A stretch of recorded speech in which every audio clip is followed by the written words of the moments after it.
Buenos días, bienvenidos todos a Raíces Madrid. Es bueno veros. Si no nos conocemos, me llamo Esteban, soy uno de los pastores aquí. Te damos la bienvenida hoy. Aquí en Raíces no pasamos un plato para las ofrendas, pero tenemos el buzón ahí en la columna donde puedan dar según Dios ponga en sus corazones. Bueno, pues vamos a leer un poco en el Antiguo Testamento hoy. Es un gozo estar hoy aquí con todos vosotros y el domingo pasado, por primera vez en 5 años, no tuvimos un servicio aquí en la iglesia, un servicio normal. La iglesia estuvo cerrada y por primera vez tuvimos un retiro de iglesia. Dios estuvo con nosotros y bendijo nuestro tiempo de una manera asombrosa. Y fue un momento histórico para nuestra iglesia y fue realmente un buen fin de semana inolvidable.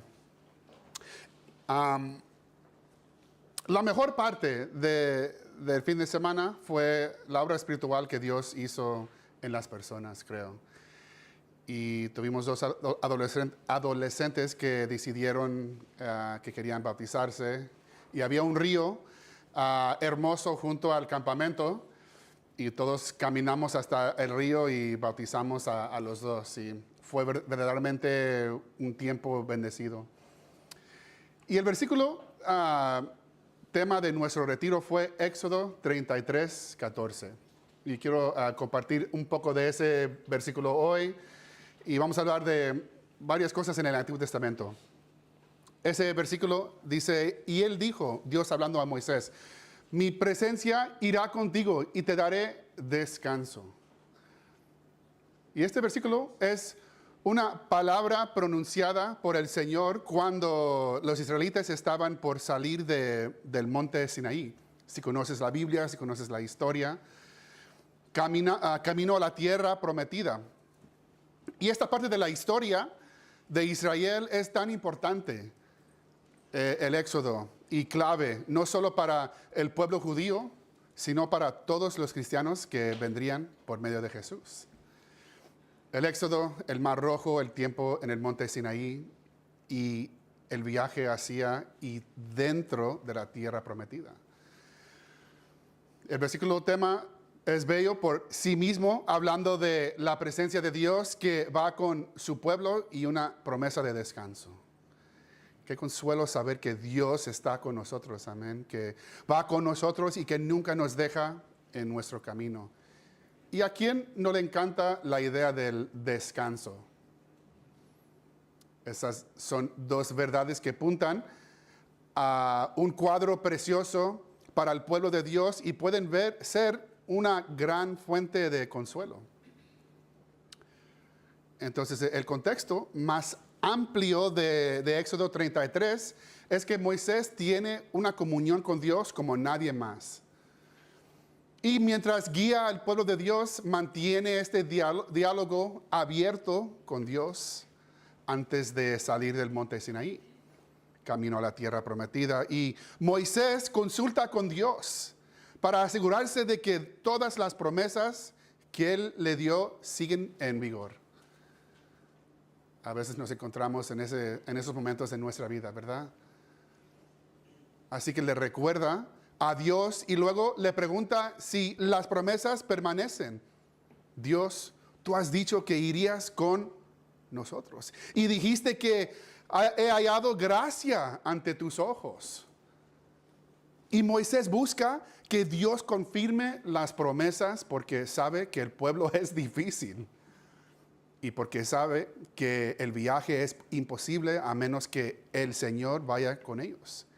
Y es entonces cuando el Señor dice eso. Mi presencia irá contigo y te daré descanso. Tienes mi promesa y me tienes a mí, Moisés. Todo sigue siendo verdad y mis promesas siguen en pie y en vigor. Entonces, al continuar en esta temporada como iglesia y al haber podido ir a este retiro, me doy cuenta de la riqueza del Antiguo Testamento y del alimento que es para nuestras almas. La increíble aplicación para nosotros como pueblo de Dios, de oír a Dios, confiar en su palabra y andar por fe. Así que hoy solo quiero revisar rápidamente las dos lecciones que compartí y también añadir una tercera que compartí en el retiro. La noche que llegamos tomamos la Santa Cena y compartí acerca de la primera Pascua. El pueblo de Dios era esclavo en Egipto y había llegado el tiempo de que salieran. Dios los sacaría y los pondría en camino hacia la tierra prometida. Y porque Faraón tenía el corazón endurecido y se negaba a dejar ir al pueblo de Dios, Dios envió, ¿cuántas plagas?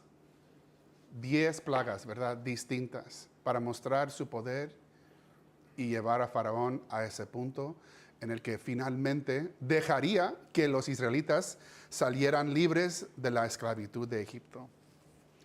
Y la 10ª plaga fue devastadora y mostró un juicio sobre el pueblo egipcio y una protección del pueblo de Dios frente a ese juicio.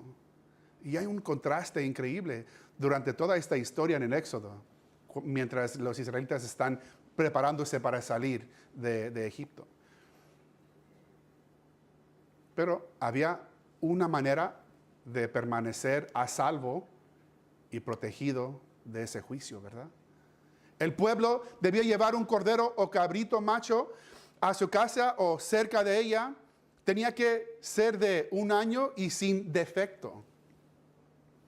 Y después de 4 días debían sacrificar ese animal, el que pudieran conseguir, y poner su sangre en los postes y el dintel de la puerta. Entonces, ¿qué es lo que vemos aquí? Que el animal moría para que el primogénito de la casa no muriera. El pueblo quedaba protegido del juicio.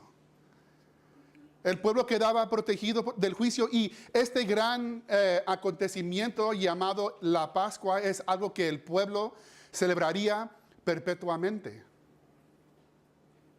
Se celebró en tiempos de Jesús y se celebra hasta el día de hoy.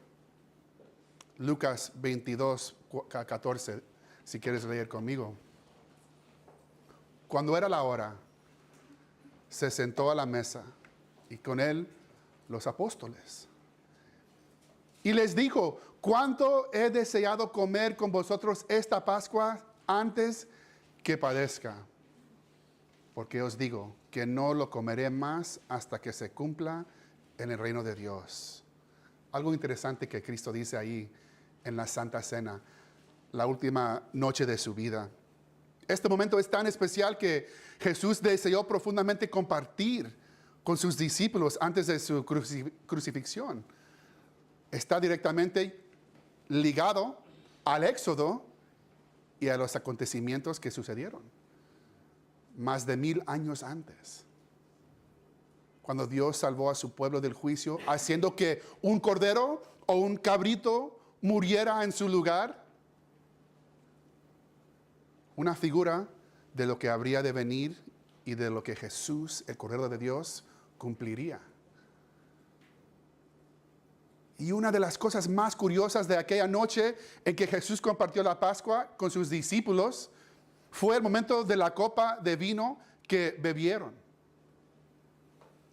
Veréis, tradicionalmente hay 4 copas de vino que se beben a lo largo de la Pascua, de esta cena que celebran hasta hoy en día los israelitas.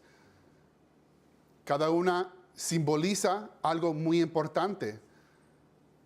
Estas son las copas de Pascua. Primera copa, la copa de la santificación, donde Dios separa a su pueblo del resto del mundo, de Egipto. Esta copa es antes de la comida y Él declara: yo os sacaré de Egipto, separando su pueblo del mundo. La copa de santificación. ¿Eso qué significa santificación? Ser apartado. Segunda copa, la copa de la liberación, donde Dios dice a su pueblo: yo os libraré de servidumbre. Esta copa se toma después de contar la historia del Éxodo durante la comida. Tercera copa, la copa de la redención, donde Dios dice a su pueblo, yo os redimiré con brazo extendido. Esta copa se toma después de la comida o de la cena. Y esta es la que Jesús tomó con sus discípulos cuando instituyó el nuevo pacto. Esa noche, esta copa de redención. ¿Qué significa redención? Pues toda la historia de Israel y todas las diferentes prefiguraciones de Cristo apuntando a este momento en el que Él, con humildad y con los brazos extendidos en la cruz, moriría por su pueblo bajo juicio para que ellos pudieran vivir. La misma historia. Pero algo interesante que Jesús hizo, o más bien no hizo, fue detenerse en la tercera copa. No tomó la última copa. Y en Lucas 22, 17 dice, y habiendo tomado la copa, dio gracias. Y dijo, tomad esto y repartidlo entre vosotros, porque os digo que no beberé más del fruto de la vid hasta que el reino de Dios venga.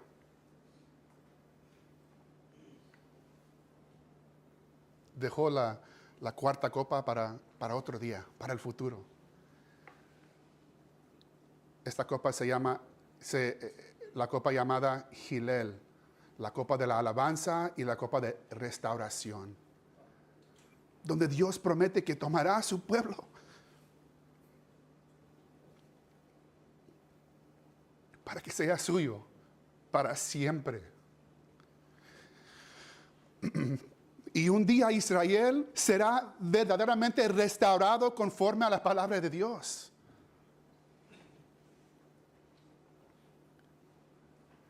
En ese día de restauración, todos los pueblos serán congregados en Jerusalén, incluso a nosotros si somos cristianos.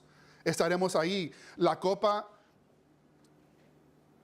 Nosotros con Jesús participaremos de esta cuarta copa. La copa de la restauración. Y todos los pueblos de la tierra serán reunidos ante el Rey de Reyes.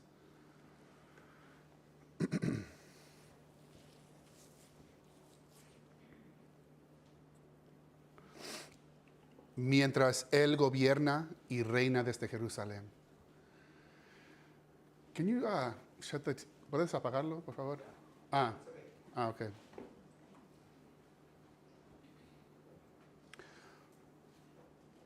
Y va a gobernar desde Jerusalén con su pueblo restaurado y alabándole como su Mesías. ¿Qué tesoro encontramos en el Antiguo Testamento que se extiende al Nuevo Testamento? Y que alcanza nuestras vidas hoy. Y también se proyecta hacia el futuro cuando compartiremos la gloria venidera con el Rey de Reyes.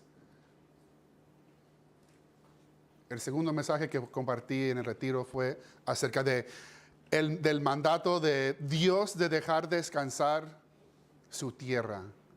Después de llegar a la tierra prometida, Dios les dio, esas eran el mandamiento para Israel después de llegar en la tierra. Levítico 25.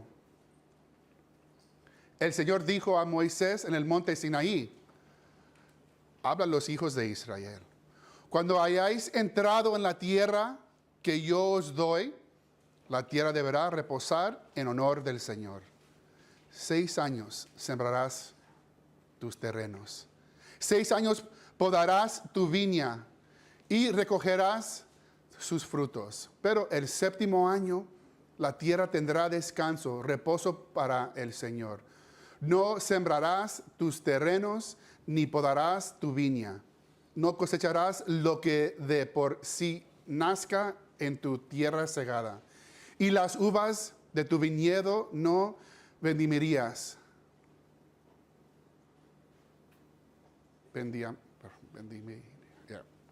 Año de reposo será para la tierra. Aún en descanso la tierra te dará de comer a ti, a tu esclavo, a tu esclava, a tu criado y al extranjero que habite contigo. También a tu animal y a la bestia que haya en tu tierra servirán de alimento todos sus frutos. Cuando el pueblo de Dios entró en la tierra prometida, se les dio la tierra para disfrutarla. Debían cultivar, sembrar y cosechar la tierra durante 6 años. Y Dios hizo algo realmente notable que se alineaba con su promesa a Moisés y a su pueblo. Diseño en el modo de vida del pueblo un año de descanso completo. Iré contigo y te daré descanso. Durante 6 años podían trabajar su tierra, pero en el 7º debían dejar descansar la tierra. Y había varias razones clave para dejar descansar la tierra. Confirmar la propiedad de Dios sobre la tierra. Un tiempo para confiar en el Señor por su provisión. Difícil, ¿verdad? Proveer por los pobres e incluso para los animales salvajes. También había propósito en permitir a la tierra un descanso ecológico y la restauración de nutrientes. Era un año de remisión y un año de perdón de deudas. Y Dios prometió proveer para su pueblo y cuidar de todas sus necesidades en Levítico 25:20. Quizás os preguntéis, ¿qué comeremos el 7º año? Ya que no hemos de sembrar ni hemos de recoger nuestros frutos. Yo os enviaré mi bendición el 6º año y ella hará que haya fruto para 3 años. En el 8º año sembraréis y comeréis el fruto añejo hasta el año 9º, hasta que venga sus frutos. Comeréis del añejo. Esta fue una gran invitación dada por Dios a su pueblo. Y también nosotros tenemos la misma invitación de descansar en el Señor. Eso tiene una aplicación enorme en nuestras vidas como creyentes. Tendemos a enfocarnos en lo que podemos ver en lugar de en Dios, a quien no vemos. Tendemos a querer mantener el control y tomar las cosas a nuestras propias manos, ¿verdad? Somos llamados a confiar en Jesús para nuestra salvación. Todas nuestras tendencias nos hacen inclinarnos hacia nuestras buenas obras para estar bien con Dios. Necesitamos confiar en Jesús y en su obra consumada y descansar de nuestras obras. La Biblia nos dice que cuando ponemos nuestra fe en Jesús, somos adoptados como sus hijos e hijas. La Biblia nos dice que cuando ponemos nuestra fe en Jesús, somos hechos justos por la fe. Un milagro. Estas dos cosas que nos cuesta creer. Es difícil. Y la incredulidad que tenemos en esas áreas nos causa toda clase de problemas. Y esa incredulidad nos mantiene en una rueda de hámster. ¿Has visto un hámster correr en la rueda? Y nos resulta difícil. Cuando nos cuesta creer en el Evangelio totalmente para nuestra salvación, es decir, que soy cristiano, hijo, justificado solo por la fe.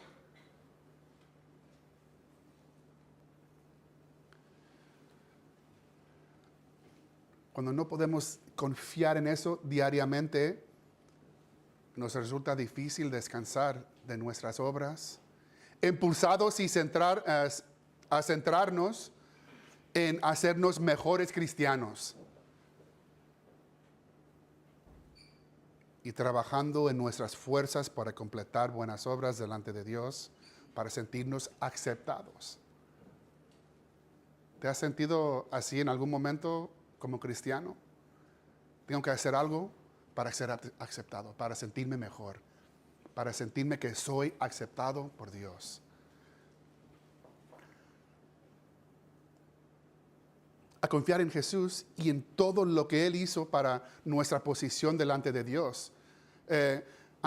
Ante todo, Dios nos invita a un descanso de nuestras obras, a confiar en Jesús y en todo lo que Él hizo para nuestra posición delante de Dios. Una vez que empezamos a descansar en estas áreas de nuestra vida, ese descanso de Dios empieza a tocar otras áreas de nuestra vida.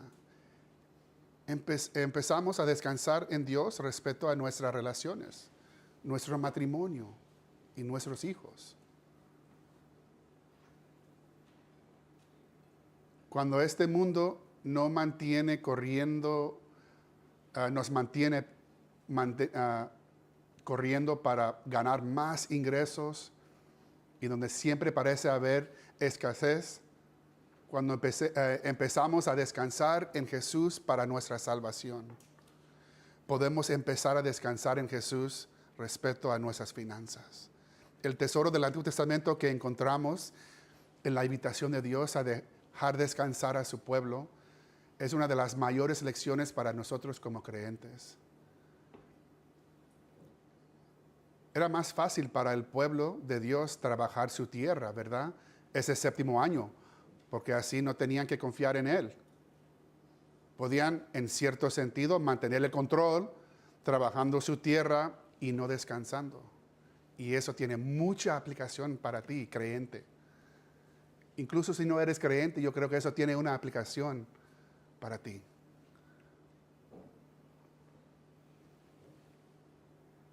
Podían, en cierto sentido, al no dejar la tierra descansar, mantener el control, trabajando su tierra y no descansando.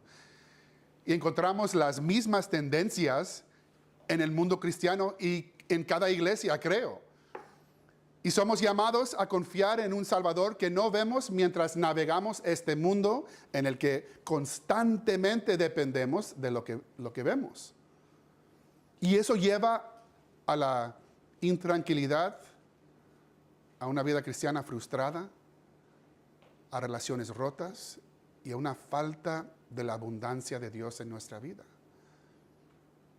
Pero mira, hay descanso para ti, hay descanso para el creyente. Primero descansa de tus obras para estar bien delante de Dios. Descansa de fracasar y de sentir que tienes que, de algún modo, en tus fuerzas, hacerlo mejor y esforzarte más. Hay un reposo para el pueblo de Dios. Y no te estoy diciendo que puedes pecar y luego pedir perdón. No tenemos licencia para pecar. Y si tú estás pensando de esta manera, esto va a ser destructivo para ti, porque el pecado es destructivo. No te estoy diciendo eso. Estoy diciendo que tenemos las tendencias cuando fracasamos, cuando fallamos al Señor, decir, pues mira, voy a ponerme las zapatillas y voy a hacerlo en mis propias fuerzas, ¿entiendes? Esa es la tendencia que tenemos. Hay un reposo para el pueblo de Dios. Esos son tesoros para nosotros que están en el Antiguo Testamento y nos muestran más de Jesús y del corazón de Dios. Y estos tesoros llegan a nuestro momento presente y pueden alimentar nuestras almas y darnos ánimo, fortaleza y fe para vivir nuestra vida cristiana. Estas historias nos ayudan a crecer en fe y experimentar transformación del corazón, porque eso es lo que necesitamos, es lo que necesito yo.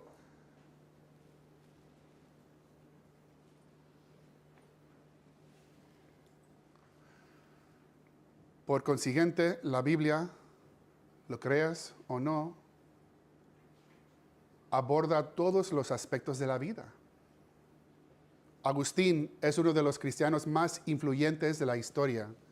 Escrito alrededor del año 400 DC, Agustín cuenta su vida y su camino hacia la fe en su libro Confesiones.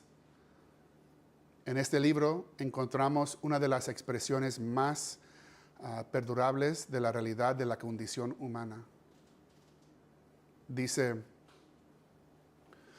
nos hiciste, Señor, para ti, y nuestro corazón está inquieto hasta que descanse en ti. ¿Puedes ver eso en tu vida? ¿Hay algún consejo que quieres dar a tu hijo o tu hija? Una persona de tu familia, un compañero de trabajo, y están angustiados por todos lados y no conocen Jesús. Es porque esto es una realidad. Si no estamos descansando en Jesús, nuestro corazón está inquieto hasta que descanse en ti, Señor. Incluso aquellos que están en el mundo secular y no creen en Dios deben darse cuenta de que tienen poco descanso en este mundo y que sus corazones anhelan algo y a alguien en que ni siquiera creen. Porque Él los creó. Todos los ateos fueron creados por Dios. El mundo usa la ciencia, la razón y la lógica para responder a algunas de las preguntas más difíciles de la vida. Y de alguna manera el mundo secular usa estas y otras cosas para intentar justificar su vida y lo que le rodea. Pero esas cosas siempre nos dejarán faltos, porque les faltan elementos clave: el Creador y el Evangelio. Y la palabra de Dios, incluso en el Antiguo Testamento, es un pozo profundo de tesoro que nos señala al único y verdaderamente puede salvarnos. El último pequeño tesoro que quiero compartir con vosotros hoy se encuentra en Levítico 16. En el monte Sinaí, el Señor da a su pueblo los mandamientos. Hay 613 mandamientos en total en la ley de Moisés. Han de regir toda su manera de vivir, su relación con Dios, entre ellos y con el mundo. Les dice todo lo que está bien y lo que está mal, y todo acerca de los sacrificios, y también sobre el sacerdocio. Y en la ley Dios revela su justicia, es decir, revela su perfección. Además, en el monte, el Señor da a Moisés un plano del tabernáculo. Mira, la ley revela la perfección de Dios y el tabernáculo revela su corazón y mucho más. El tabernáculo es donde el pueblo podía ofrecer dádivas de adoración al Señor, también donde se debían hacer ofrendas por el pecado. Y en Levítico aprendemos sobre el día importante que es el día de la expiación. Es el día para reflexionar, para todo el pueblo, reflexionar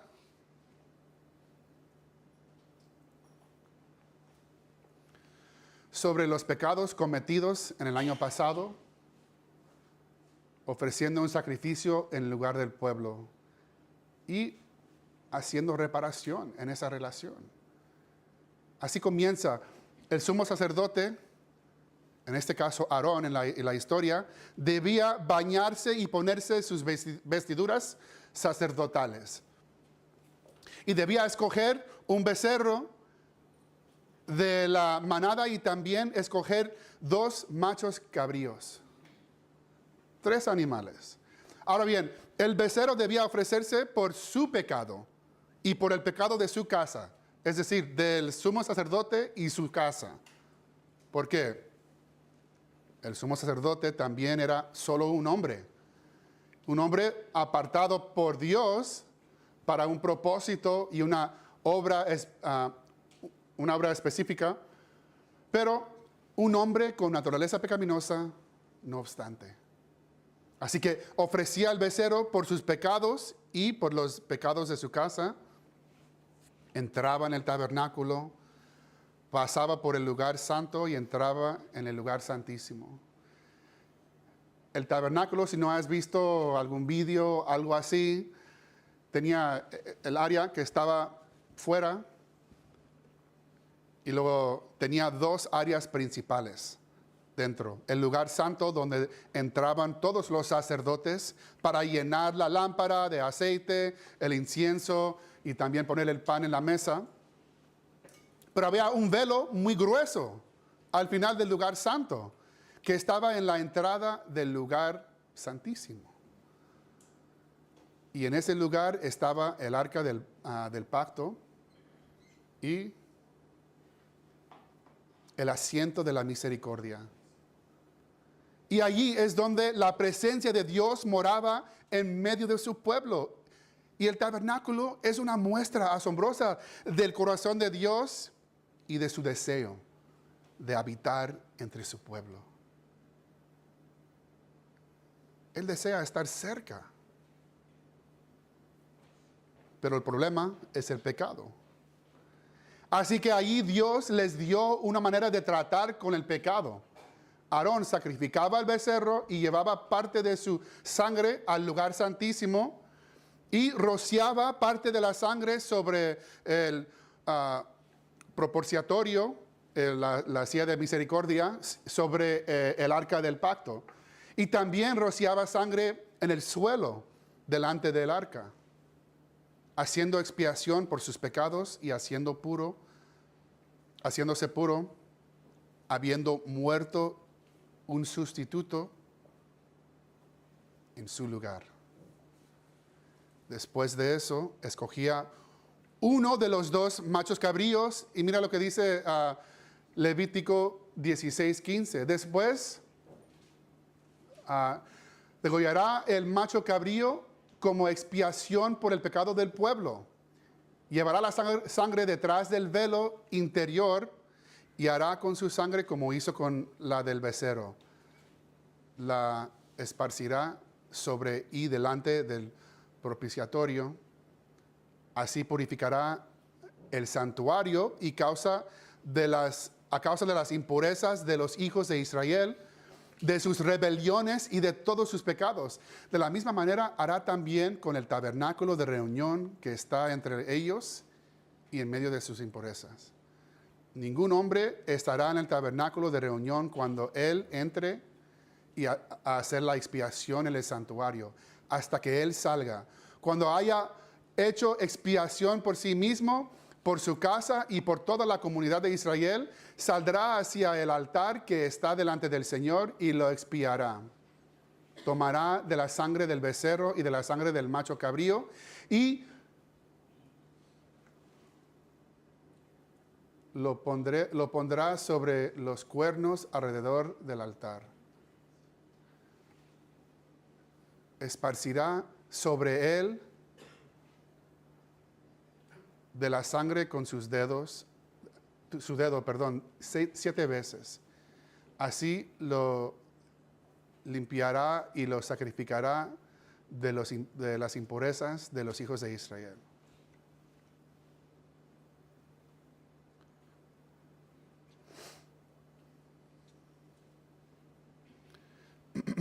Pero también dice esto, en versículo 20, cuando haya acabado de expiar el santuario, el tabernáculo de reunión y el altar, hará traer el macho cabrío vivo.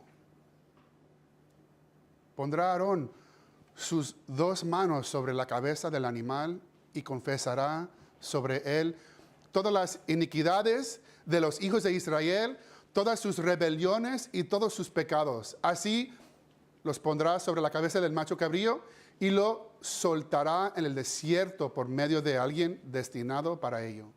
Aquel macho cabrío llevará sobre sí todas las iniquidades del pueblo a tierra inhabitada y dejará ir el macho cabrío por el desierto.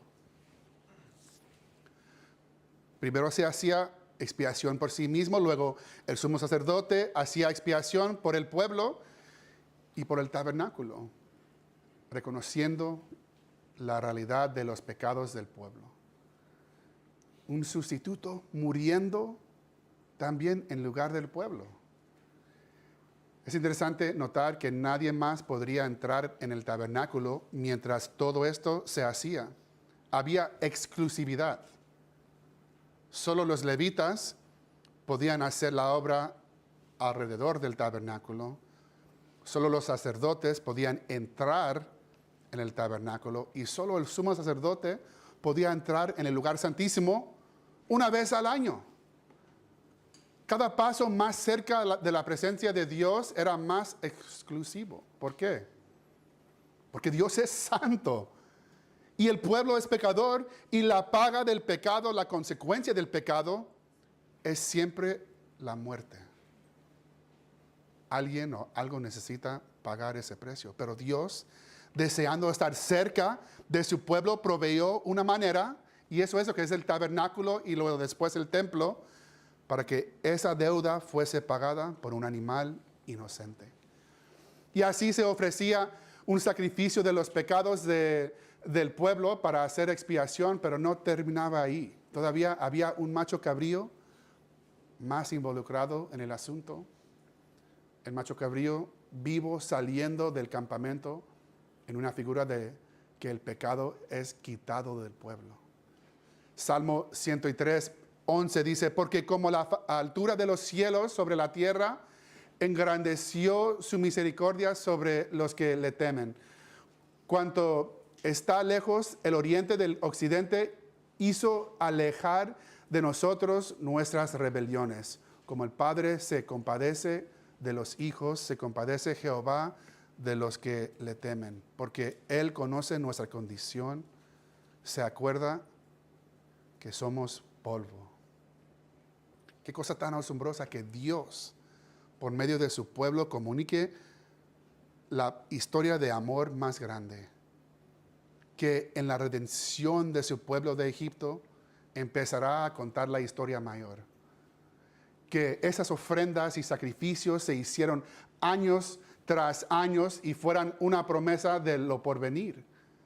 Que un día el Cordero de Dios, que quita el pecado del mundo, vendría a la tierra, que viviría una vida perfecta sin pecado, que cumpliría la ley de Dios y que siendo completamente inocente y sin mancha, sería un sustituto por todas las personas, muriendo en nuestro lugar para que vivamos para Dios en esta vida y por toda la eternidad.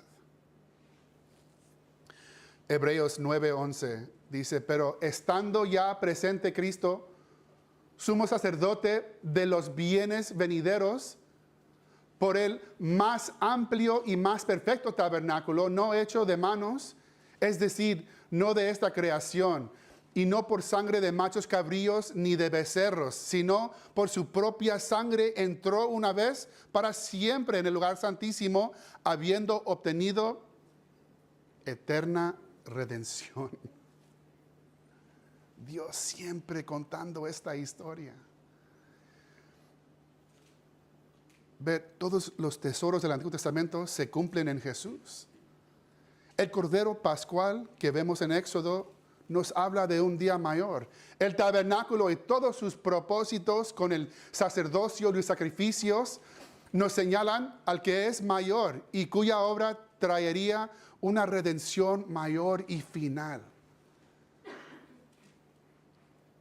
Y por causa de Jesús y del Evangelio, un día beberemos esa copa Gilel en su reino con Él. Esa copa de alabanza y restauración. Tenemos un futuro y una esperanza que van más allá de esta vida. Pero el Evangelio lo cambia todo para nosotros hoy y cada día. Hebreos 10:11 dice, hasta 22, son unos versículos, es un poco largo, pero dice, todo sacerdote está día tras día ministrando y ofreciendo Muchas veces los mismos sacrificios que nunca pueden quitar los pecados. Nuestras buenas obras son así, intentando ganar el favor de Dios, sacrificando algo, intentando hacerlo mejor. Así son nuestras buenas obras.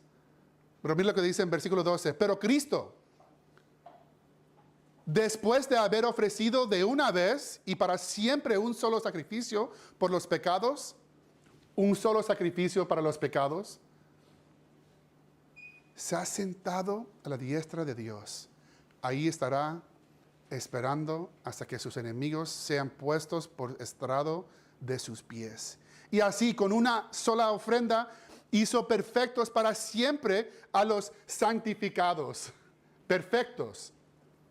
Cristianos, si crees en Cristo,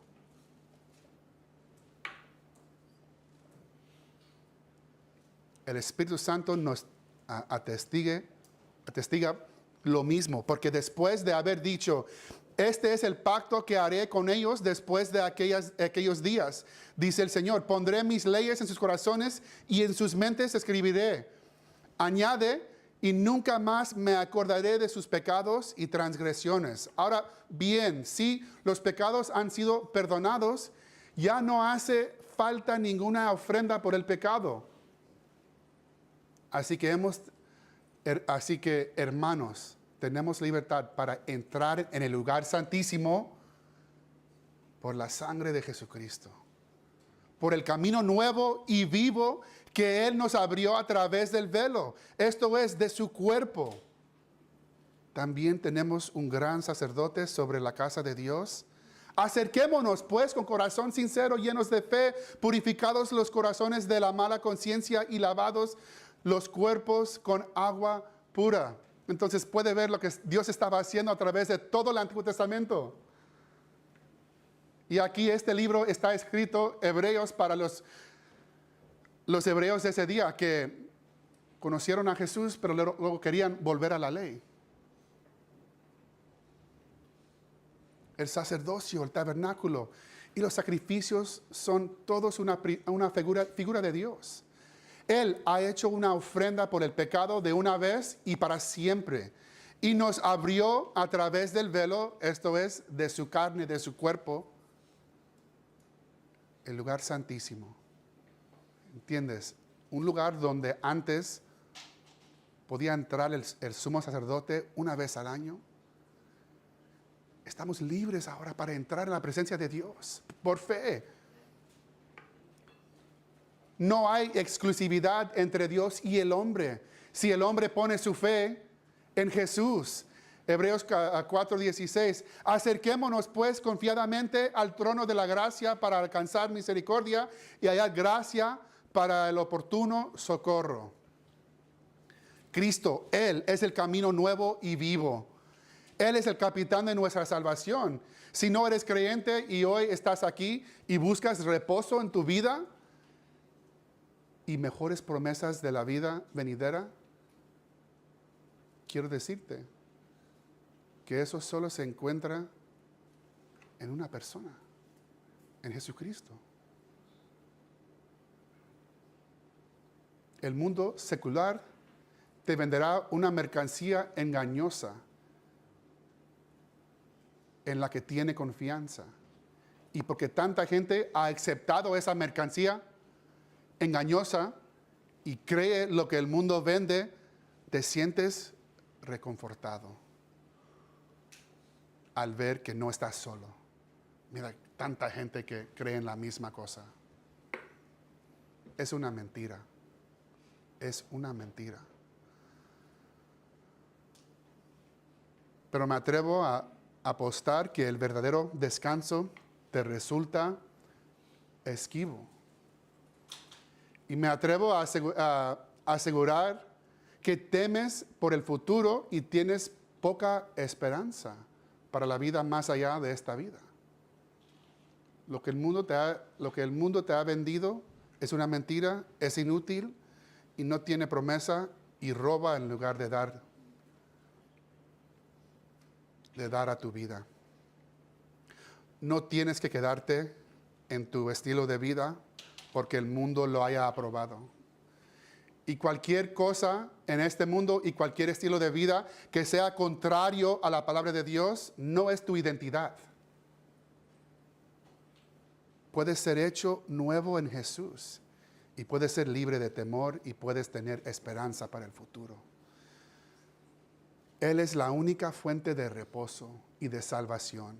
Dios ha estado tratando de comunicar este mensaje al mundo por miles de años. Este es el mensaje para ti si no eres creyente.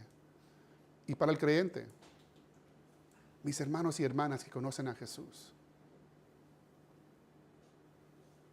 que quede claro que tu posición delante del Padre en el cielo, si has puesto tu fe en Jesús,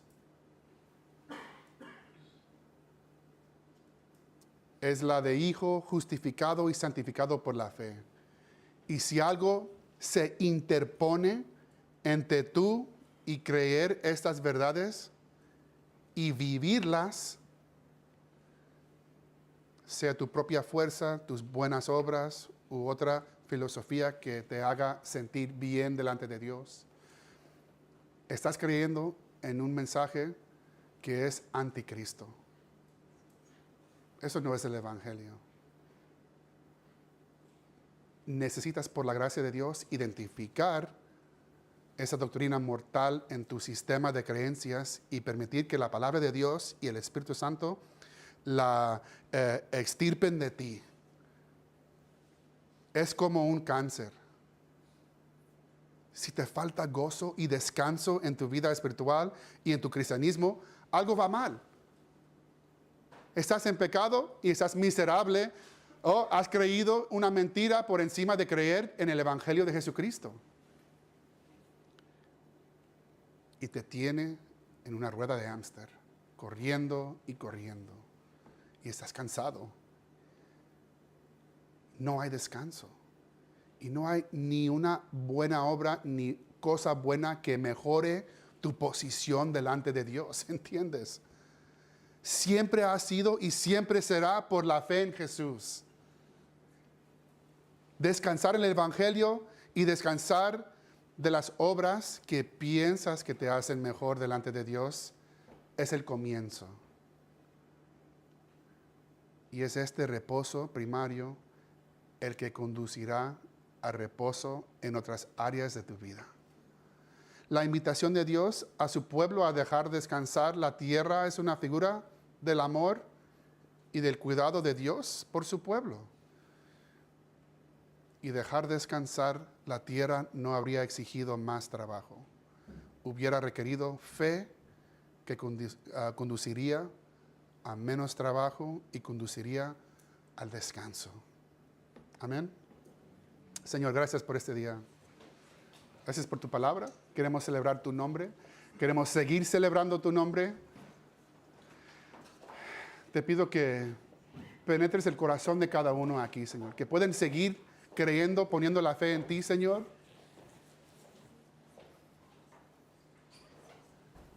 Gracias por ser tan paciente con nosotros, Señor. Tan bueno.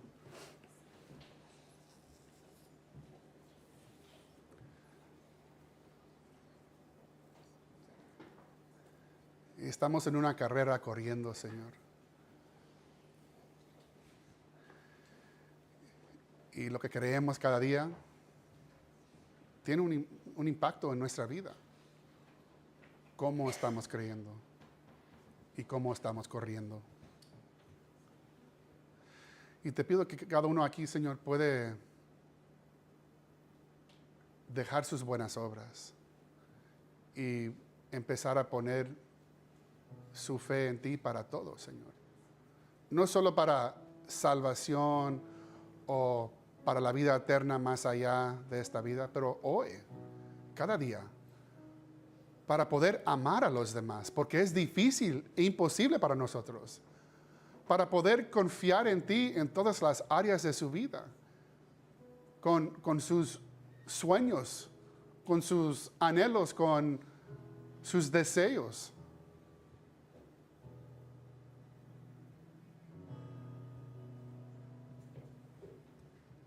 Te pido que ayudes cada uno, Señor.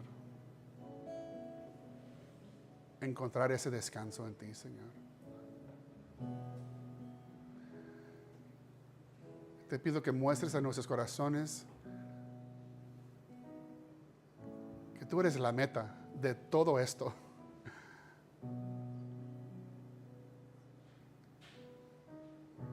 Y no podemos ganar ni mantener esta posición ante ti, solo podemos creer en ti y disfrutar. Y te pido que cada uno pueda disfrutar en ti hoy y cada día en adelante. Que esta gente, este pueblo, pueden confiar en ti para todo y poder descansar.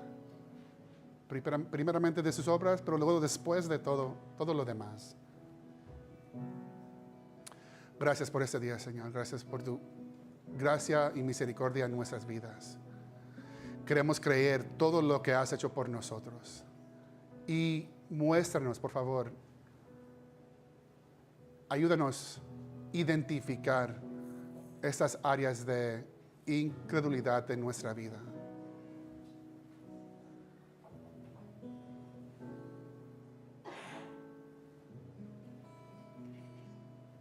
Para caernos más enamorados contigo, Señor. No para aplastarnos con nuestro pecado, pero para poder volver a ti. Como una fuente, una cascada de gracia sobre nosotros. Sé que hay algunos aquí que están sufriendo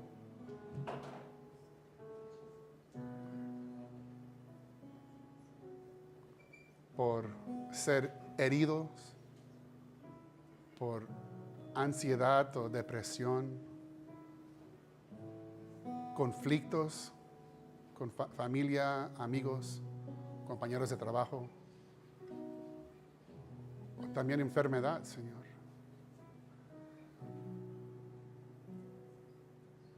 Y tu gente, tu pueblo necesitan esperanza. No solo para la vida eterna, pero para hoy. Necesitan gozo para poder ir adelante un paso a la vez. Pero no solo con lágrimas, pero con gozo y alegría. Y eso que te pido para tu pueblo hoy, Señor, que puedan disfrutar de ti, poder descansar y seguir descubriendo quién eres, Jesús. En tu nombre oramos. Amén. Muy rápido, si estás aquí hoy y no estás seguro que eres un cristiano, que eres un hijo o hija adoptiva de Dios, si no estás seguro que has puesto tu fe en Jesús y estás lleno de su Espíritu Santo, hoy es el día de salvación para ti. No tiene que ver con mejorarte, salir de aquí, mejorar tu vida y luego volver. Eso es imposible. Dios nos invita como estamos.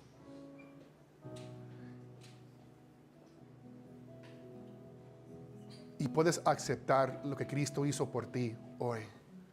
El problema es el pecado. Todos somos pecadores. Si es una mentira, deshonrar a nuestros padres, mirar a otra persona con pensamientos sexuales, ver cosas en el internet, somos todos culpables. El pecado es el problema, Jesús es la solución. Él hizo todo por ti. Acabamos de leer todo esto en Hebreos. Está ahí. Él lo hizo todo por ti. Puedes aceptar este regalo hoy, poner tu fe en Él. Puedes orar en tus propias palabras. Pero quiero animarte que hoy es el día de salvación. Y Él te ofrece todo. Y todo es gratis. Es para ti, para aceptar. Solo para aceptar.